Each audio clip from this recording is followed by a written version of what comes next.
السلام عليكم ورحمة الله وبركاته. بسم الله والصلاة والسلام على الحبيب المصطفى سيدنا محمد صلى الله عليه وسلم.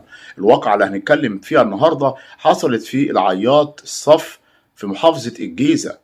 حصلت في أواخر 2023 والحكم فيها كان اليومين دول في 19 ديسمبر 2024. اللي حصل هنا إن ده عريس عنده 28 سنة، لسه متجوز، ومرة واحدة اهالي القريه لقوا حاجه مرميه كده في الغيط، فجريوا عليها لقوا محمد دوت مرمي ومقتول. ده ايه ده؟ مذبوح ذبحه وحشه قوي يعني. فهنا على طول اتصلوا بيه الاجهزه الامنيه، ولا في كاميرات ولا في حاجه علشان خاطر يقدروا يرصدوا مين اللي عمل معاه كده. بدأ طبعا هم يسألوا الأهل هل في أي عداوة بينه وبين أي حد. ما فيش. بدأ إن هم يسألوا زوجته أول واحدة، لقوا إن زوجته إنسانة محترمة جدا، ملهاش في الكلام دوت ولا فيها في إن هي أي عداوة بينها وبين جوزها، ولا ست خاينة ولا كلام من ده، ست محترمة جدا. طبعا من مين بقى؟ فكان لغز بالنسبة لفريق المباحث عشان خاطر يوجدوا مين اللي عمل فيه كده. وبدأوا طبعا ان هم عن طريق خطوط التليفون وشركات المحمول قدروا يعرفوا اخر مرة مين كان بيكلمه، كان على يعني اخر مرة هو كان بيتواصل مع مين على التليفون، لغاية ما لقوا ان هو مجموعة من اصدقاء. فجابوا مجموعة اصدقاء دول وعرفوا ان اصدقائه هم اللي رموه في المكان ده. طب هم رموه في المكان ده ليه؟ اللي حصل هنا ان محمد رغم ان هو راجل يعني عريس وبسم الله ما شاء الله انت لسه متجوز، الا انه للاسف كان متفق مع قواد ان هو يجيب له واحده، والواحده ديت لما هو جابها له في العشه اللي هي في الغيط ديت في مكان بعيد عن السكان. والعشه ديت هو كان قاعد ومستني القواد ومعاه صحابه، معاه كذا واحد من صحابه. فلما القواد جه ومعاه البنت ديت شاف المنظر قال له لا انا متفق معاك، عليك انت لوحدك، ما ينفعش كده، الاجر اتغير. طبعا اجر اتغير بقى، هو جايبها له لوحده. عايز بقى كم واحد عامل عليها حفله فعايز يزود في الاجر. قال له لا ما ينفعش انا متفق قال له لا هو اللي انا اتفقت عليه معاك هو اللي انت اللي هتاخده. قال له لا هو ما ينفعش، انا جايبها لك لوحدك، انا جيت لقيت كذا واحد معاك، يبقى الاجر كده وهيزيد. طبعا اختلفوا مع بعض. راح اللي اسمه محمد ده اللي هو العريس راح مطلع مطوه، وبدأ ان هو يعور مين؟ القواد، بعد ما حصل شجار بينهم. صحابه بقى بدل ما هم يقفوا مثلا ان هم يحوشوا كلام من ده، لا ده خدوا بعضهم وايه وجريوا بعيد، خافوا.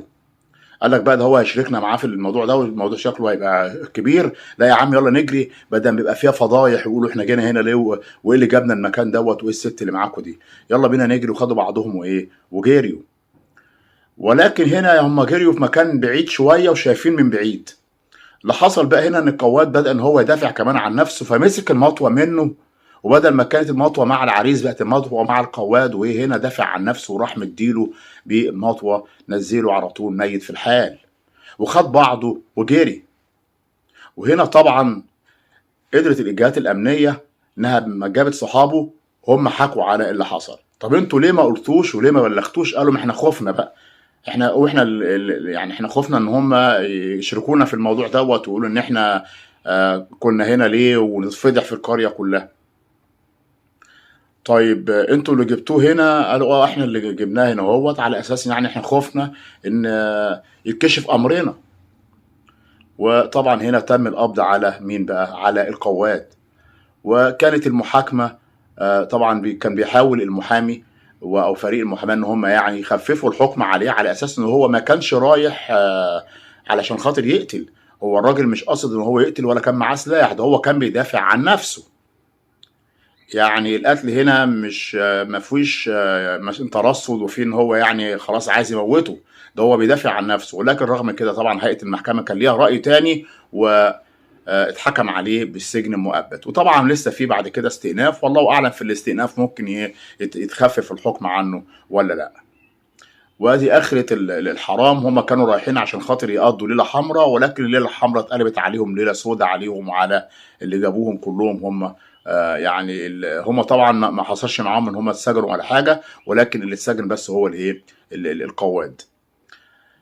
وطبعا هنا العريس اللي انت لسه راجل عريس يعني بسم الله ما شاء الله ومتجوز واحده محترمه وانت من عيله محترمه وشغال في شركه خاصه وزي الفل، ليه تمشي في الطريق دوت؟ وليه تتعرف على او يكون يا معرفتك بواحد قواد يجيب لك واحده وانت لسه راجل متجوز وماشي وفي الحلال؟ وادي اخره الحرام. لله الامر من قبل ومن بعد. بشكركم جدا، بتمنى من حضراتكم الاشتراك في القناه، تفعيل زر الجرس، والسلام عليكم ورحمه الله تعالى وبركاته.